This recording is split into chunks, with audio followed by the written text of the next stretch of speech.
پاکستان میں ان دنوں عوام کی تفریح کے لیے ٹیلی ویژن پر بے شمار ڈرامے اور پروگرامز دکھائے جا رہے ہیں، لیکن ڈرامہ ہو یا کوئی گیم شو، ان کا معیار ماضی کی نسبت بہت گر چکا ہے۔ پاکستان میں اگر ٹیلی ویژن کی تاریخ پر نظر ڈالی جائے تو 60 کی دہائی سے 90 کے آخر تک سرکاری T V P T V ہی معلومات اور تفریح کا واحد ذریعہ تھا۔ عبید اللہ بیگ اور قریش پور مرحوم کی جوڑی کا 90 کی دہائی میں غازی صلاح الدین کے ساتھ کسوٹی اور اس جیسے پروگرام کرنا، ضیاء محی الدین کے ٹاک شوز، طارق عزیز کا 4 دہائیوں تک چلنے والا نیلام گھر، جبکہ نئی بخاری کے بحث و مباحثے سے بھرپور پروگرام، ان سب سے نہ صرف پاکستان کے عوام کو تفریح مہیا ہوتی بلکہ کچھ سیکھنے کو بھی ملتا تھا۔ اگر موجودہ پاکستانی میڈیا کا موازنہ ماضی سے کیا جائے تو پروگرامز کے معیار میں زمین آسمان کا فرق ہے۔ نامور شاعر، دانشور اور پاکستان ٹیلی ویژن کے معروف معلوماتی پروگرام کسوٹی کی ٹیم کا حصہ رہنے والے افتخار عارف کہتے ہیں کہ جب تک پاکستان ٹیلی ویژن پر 6 گھنٹے کی نشریات چلتی تھیں تب تک اس کا معیار بھی بہت اعلیٰ تھا۔ افتخار عارف نے بتایا کہ چاہے سائنس پر لائق احمد کا پروگرام ہو،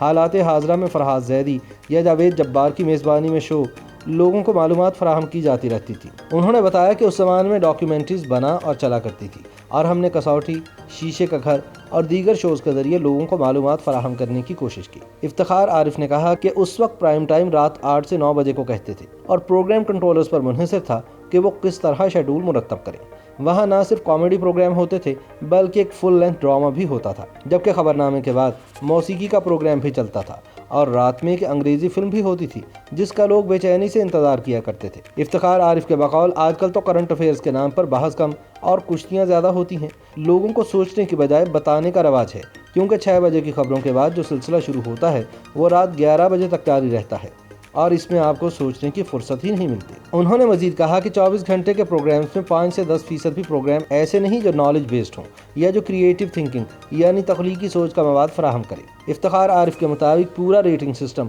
نیوز پر مبنی پروگرامز کے گرد گھومتا ہے جسے کوئی بھی سنجیدہ نہیں لیتا۔ انہوں نے یہ بھی کہا کہ ٹی وی پر سیاسی جماعتوں اور اسٹیبلشمنٹ کے لوگ اپنا نظریہ پیش کرتے ہیں، یہاں تک کہ کچھ صحافیوں کو بھی پے رول پر رکھا ہوا ہے جو لیفٹ رائٹ نظر آنے کی کوشش تو کرتے ہیں، لیکن یہ سب کسی نہ کسی کا کھیل کھیل رہے ہوتے ہیں اور ناظرین کا آئی کیو لیول خراب کرنے میں ان لوگوں کا بڑا ہاتھ ہے۔ ڈراموں کے حوالے سے افتخار عارف کا کہنا ہے کہ پہلے ڈرامے لکھنے کے لیے خواجہ معین الدین، علی احمد، سلیم احمد، اشفاق احمد، بانو قدسیہ، انتظار حسین، شوکت صدیقی، منو بھائی، حمید کاشمیری، حسینہ معین، انور سجاد اور منشا جات جیسے ادیب آتے تھے، لیکن اب جیسے ڈرامے آتے ہیں ان کے بارے میں سوچ کر دل خراب ہوتا ہے۔ پاکستان کے مشہور اداکار، گلوکار اور درس و تدریس سے تعلق رکھنے والے خالد انم نے پاکستانی میڈیا کو جاپانی ڈش سوشی سے تشبیہ دیتے ہوئے کہا کہ اگر آپ جاپان جائیں اور آپ کو سوشی پسند نہ ہو تو یہ آہستہ آہستہ کھاتے کھاتے پسند آ جائے گی، اس کے بعد آپ کو بریانی بھی اچھی نہیں لگے گی۔ ان کے بقول یہی حال ہمارے ٹی وی کا ہے،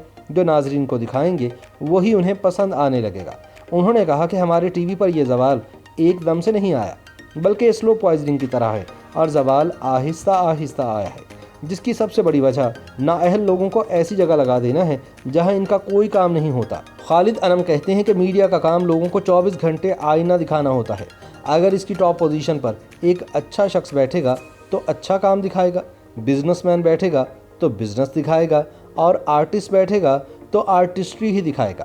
ان کا کہنا تھا کہ مثلاً ماہ رمضان المبارک کی ٹرانسمیشن کے دوران ایک چینل بچے بٹھانا شروع کرے گا تو دوسرا بھی بٹھائے گا اور تیسرا بھی یہ سوچے بغیر کہ کیا یہ بچوں کے بچپنے کو خراب کرنے کا صحیح وقت ہے۔ اس طرح کے کام چائلڈ لیبر میں شمار ہوتے ہیں، لیکن یہ سب کچھ ہو رہا ہے۔ افتخار عارف کہتے ہیں کہ پہلے ٹی وی پر معلومات عامہ کے کئی پروگرامز ہوا کرتے تھے، لیکن اب اس کا رواج تقریباً ختم ہو گیا ہے۔ ان کے بقول پہلے کے پروگرامز میں ادب پر ادیبوں سے بات ہوتی تھی، لیکن اب تو ان کے انتقال پر صرف ایک لائن چل جاتی ہے کہ فلاں صاحب فلاں جگہ انتقال کر گئے ہیں۔ معروف شاعر اور 5 سال تک نیلام گھر پروڈیوس کرنے والے سینئر پروڈیوسر ایوب خاور کا کہنا ہے کہ میزبان طارق عزیز کا ایک شاعر ہونا اور ہزاروں کی تعداد میں اشعار یاد ہونا اس پروگرام کے بیت بازی مقابلوں کو سب سے الگ بناتا تھا۔ ان کا کہنا تھا کہ ماہ رمضان المبارک میں نشر ہونے والے ایک شو میں میزبان ساحر لودھی کا شاعر جان ایلیا کی تصحیح کرنا ایک موسیقہ خیز بات ہے اور ایسا صرف ہمارے ٹی وی پر ہی ہو سکتا ہے۔ یاد رہے کہ رمضان المبارک شو کے دوران میزبان ساحر لودھی نے بیت بازی کے مقابلے میں